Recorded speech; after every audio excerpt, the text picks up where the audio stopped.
We've all wanted the kisser. We've all wanted the hugger. More or less more kisser. Poison Ivy from DC Comics, the Batman iconic villain that she is, now turned anti-hero. But we're going to dive into the origins today of Poison Ivy.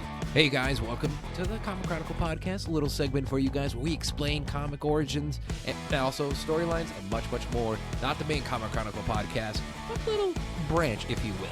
Make sure you guys check out the Comic Chronicle podcast on anywhere you guys listen to podcasts, where I talk to people from all over comics, writers, artists, actors, directors, all sorts of stuff like that, even inkers and letterers. I talk to them from your favorite series, now available wherever you guys listen to podcasts. But let's get into the origins of Poison Ivy, shall we? First appeared in Batman 181, which was actually back in June 1966.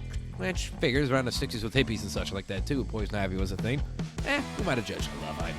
Now, hopefully I pronounced these names right. Robert Kinnear and also Sheldon Moldoff. Moldoff was the artist, and Robert was the writer on this book. Originally modeled after Betty Page, and was given actually the same haircut and look as her as well.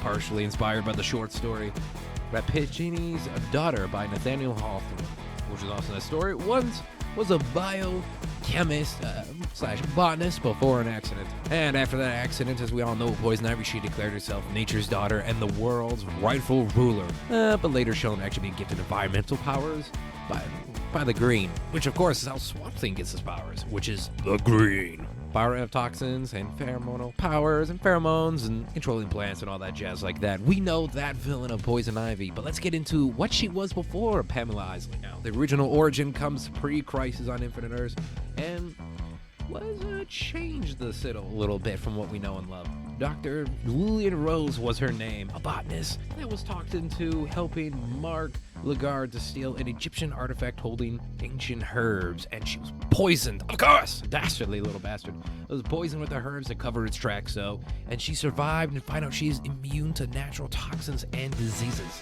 Now, of course, after Crisis on Infinite Earths, the thing that changed DC Comics forever, shared origin was changed.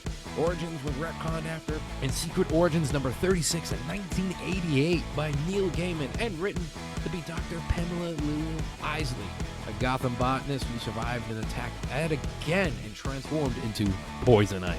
Now, of course, this character's gone through plenty of redesigns over the years, and this character has also changed so much as well, too. It made his character so much more than the sexy seductress that you know you want to go into bed with and share a kiss with, even if it means death. But Pamela Isley has now become more of a character, more character depth, character development to make her more than just some broad or anything like that. Some orange-haired one would say. But hey, she has more character, more depth to her now, and somebody you can relate to sometimes. And of course, actually someone you want to see what she does in life. She's more than just a Batman villain. She's her own character and slash anti-hero now. And she is someone way better than what she used to be. And kind of less sexist. Thank you guys for joining me on this little segment here, talking about the origins of Poison Ivy. Hopefully you guys did enjoy something here today. And of course, make sure you guys check out the Comic Chronicle podcast for interviews that I do all over comics, anywhere you guys listen to podcasts. And make sure you guys subscribe on YouTube for more of these little segments for you guys too, explaining comics.